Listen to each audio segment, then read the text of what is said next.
मी प्रचंड मेहनत करणारच. भारतातील सर्वात मोठ्या सॉफ्टवेअर कंपनीची स्थापना करणारे श्री नारायण मूर्ती आपल्याला माहितीच असेल. यांचा जन्म 20 ऑगस्ट 1946 रोजी दक्षिण भारतातील कर्नाटक येथे झाला. लहानपणापासूनच त्यांना अभ्यासाची व ज्ञान संपादन करण्याची आवड होती. 1967 मध्ये मैसूर विद्यापीठातून त्यांनी इलेक्ट्रिकल इंजिनिअरची पदवी मिळवली.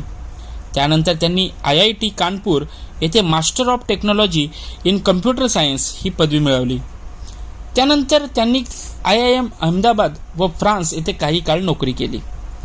त्यांना भारतामध्ये इन्फॉर्मेशन टेक्नॉलॉजी क्षेत्रात कामगिरी करायची होती, म्हणून 1978 साली ते भारतात आले आणि पटनी कॉम्प्युटरमध्ये त्यांनी कंपनी जनरल मॅनेजर म्हणून कामकाज पाहू राहिले.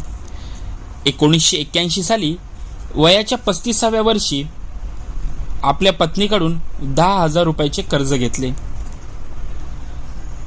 आणि 6 मित्रांसह इन्फोसिस टेक्नॉलॉजी या कंपनीची स्थापना केली.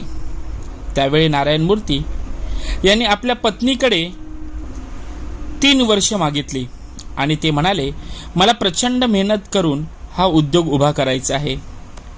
मी 3 वर्ष संसाराकडे लक्ष देऊ शकणार नाही. त्यावेळी त्यांच्याकडे एक स्वप्न व दूरदृष्टी होती. प्रचंड मेहनत आणि चिकाटीने मार्च 1999 साली इन्फोसिस टेक्नॉलॉजी ही पहिली भारतीय कंपनी अमेरिकेच्या शेअर बाजारात आपले नाव झळकावू शकली. नारायण मूर्ती यांनी आपल्या कंपनीचे शेअर आपल्या कामगारांना दिले.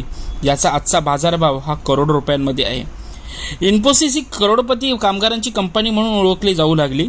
जून 2000 साली आशिया खंडातील 50 उद्योजकांमध्ये त्यांचे नाव झळकले. ते व त्यांची पत्नी मोठ्या प्रमाणात दानधर्म करतात. जगातील यशस्वी कंपन्यांमध्ये इन्फोसिसचं नाव घेतलं जातं. मित्रांनो, आयुष्यामध्ये फक्त प्रचंड मेहनत ही केलीच पाहिजे.